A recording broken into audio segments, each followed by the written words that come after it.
Magandang araw sa inyong lahat. Habang naghahanda ako ng mga lulutuin ko ngayon, huminto muna tayo saglit. Hindi para magturo ng recipe, kundi para magbahagi ng kwento. Kwento ng isang OFW na patuloy na natutong mabuhay sa ibang bansa. Bilang OFW, hindi lang trabaho ang dinadala natin dito. Bitbit natin ang kultura natin, ang nakasanayan sa Pilipinas, at mga ugaling kailangan nating baguhin para makasabay. Pagdating mo sa ibang bansa, ramdam mo agad ang pagkakaiba. Iba ang galaw ng tao, iba ang salita, iba ang paraan ng pakikitungo. Sa umpisa, mahirap talaga. May kaba sa dibdib, may takot magkamali, may takot mapagalitan dahil bago ka pa lang. May mga kilos na normal lang sa atin, pero hindi pala pwede. May mga salitang sanay tayong sabihin, pero dito kailangang ingatan. Diyan pumapasok ang pag-angkop sa ibang kultura. Hindi ito paglimot sa sarili, hindi rin ito pagkasuko. Ito ay pagkatuto kung paano rumispeto sa kultura ng iba.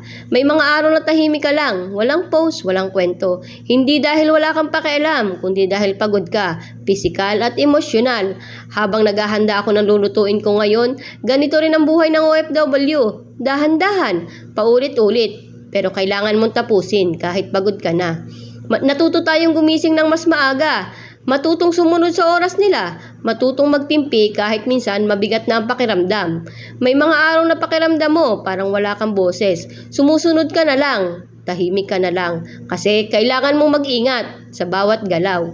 Minsan, namimiss natin ang pagiging natural, yung pwede kang maging ikaw, yung hindi mo kailangan mag-isip ng sasabihin, yung hindi ka takot magkamali. Minsan, sobrang namimiss natin ang Pilipinas, ang pamilya, ang simpleng tawanan sa bahay, ang pagkain ng may kasamang kwento. Pero kahit ganon, pinipili nating magpatuloy dahil may pangarap, dahil may pamilyang umaasa, dahil may dahilan kung bakit ka nandito. Habang patuloy ako sa ginagawa ko, iniisip ko, ganito rin pala pag-adjust sa ibang bansa, hindi biglaan, kailangan ng tiyaga at pasensya. May mga araw na nagkakamali tayo, may napapagalitan, may napapansin, at minsan masakit sa loob. Pero bawat pagkakamali, may natutunan tayo, may nagiging maingat, may nagiging matatag, mas nagiging handa. Ang pag-angkop sa ibang kultura ay hindi natatapos sa isang buwan o isang taon. Araw-araw itong ginagawa, araw-araw mong pinipiling umunawa. Kung ikaw ay OFW na hihirapan ngayon, gusto kong sabihin sa iyo, normal lang ang mapagod, normal lang ang malungkot minsan. Hindi ibig sabihin nun mahina ka, ibig sabihin tao ka. May puso, may nararamdaman at may pinagdadaanan. Ang mga gabing tahimik ka lang, umiiyak, walang nakakaalam, walang nakakakita. Pero kinabukasan, babangon ka ulit.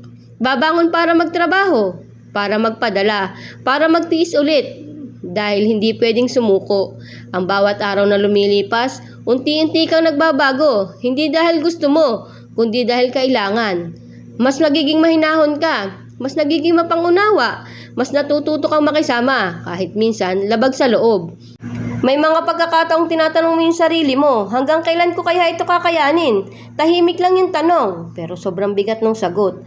May mga araw na gusto mo na lang umuwi, gusto mo na lang yakapin ang pamilya mo, gusto mo na lang maging simple ulit ng lahat. Pero mas pipiliin mong manatili. Pipiliin mong manatili dahil alam mong pansamantala lang ito. Hindi man madali ngayon, naniniwala kang may patutunguhan ang lahat. Sa gitna ng pagod at lungkot, may kunting tapang na nabubuo. Tahimik lang, pero sapat na para magpatuloy pa. Hindi man agad makita ang resulta, darating din yung araw na masasabi nating worth it pala lahat ng ito. Bawat paghahalo ng sangkap, parang paalala ng buhay OFW. Halo-halo ang pagod, luha at pag-asa, pero may nabubuo pa rin sa dulo.